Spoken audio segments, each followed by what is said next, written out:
में हज़रत मुफ्ती रशीद अहमद साहब के एक मुरीद थे क्या हैं अभी भी,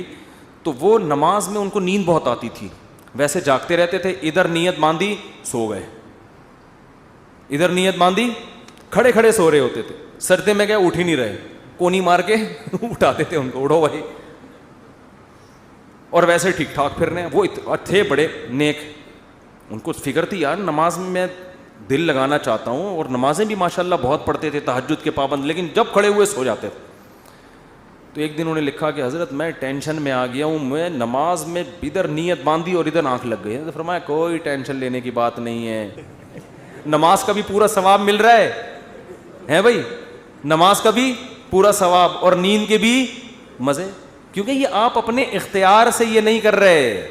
ये गैर इख्तियारी है। जानकर कोई खराटे ले रहा है ना कमबख्त, नमाज में खड़ा हुआ है और आंखें बंद करके कोशिश कर रहा है कि मैं सो जाऊं, ये गलत है।